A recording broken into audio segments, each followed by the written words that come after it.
T'as soif, Emma? Très soif. C'est quoi comme jus de fruits? Tamarin et dessous de bras, je l'ai extrait de mon t-shirt. Très rafraîchissant. C'est Jessie. Les enfants, oh, je suis si contente de vous voir. Comment avez-vous osé partir tout seul pour l'Afrique? C'est pire que quand je vous avais perdu au centre commercial de New York. Au moins là, vous étiez à New York.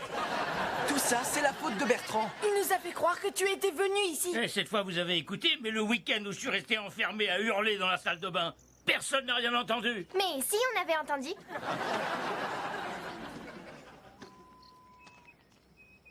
Salut, Jessie. Brooks, salut. Je parie que tu pensais jamais me revoir. Sauf sous la forme d'une cible avec des fléchettes.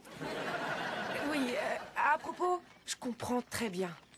Je t'ai fait faux bon le jour de notre mariage. Normal que t'aies le cœur brisé. Non, je t'assure que c'est pas le cas. Jessie, faut que je te dise un truc important. Pas maintenant, j'essaie de rompre en douceur, à nouveau. Jessie, crois-moi, je suis passé à autre chose. Oh, Brooks. C'est pas parce qu'on aime les autruches qu'il faut passer son temps à mettre sa tête dans le sable.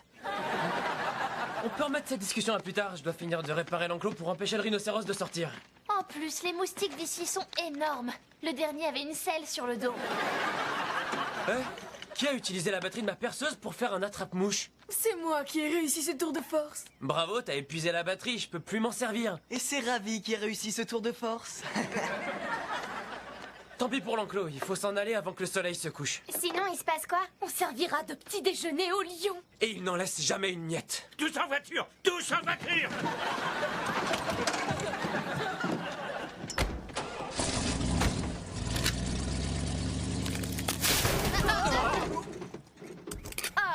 C'est le bruit que fait Bertrand quand il se penche pour ramasser un objet. Oh non! Une branche a troué le réservoir de carburant. Comment ça a pu se produire? Je veux accuser personne, mais c'est Luc qui l'a fait. C'était mon estomac. Dites-moi que c'était mon estomac. On va finir dans l'estomac de ce lion. Si on reste là, faut filer. Ma chérie, fais-les tous monter en voiture. Ah! Tu m'as appelé ma chérie. T'es encore amoureux de moi. Je m'adressais à Camille, c'est ma petite amie. C'est gênant. Pour l'anecdote, c'est la première fois que je voyage aussi loin pour me faire humilier. Une minute. Camille est ta petite amie?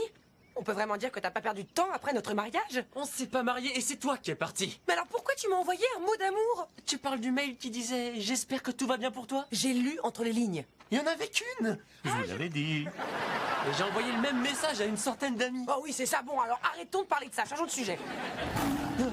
S'il vous plaît, on pourrait partir maintenant. Je tiens pas à finir en jouet géant pour un chat géant.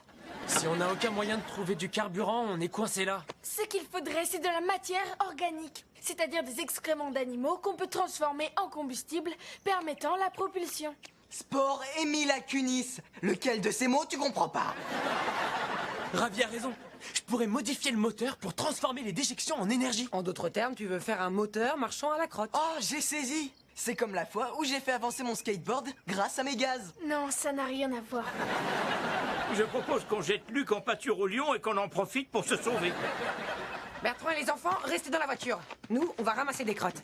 Camille, t'es vétérinaire, tu dois avoir l'habitude. Et j'imagine que toi aussi, puisque t'es nounou. Hé, j'ai quand même 11 ans. Elle a quand même 11 ans.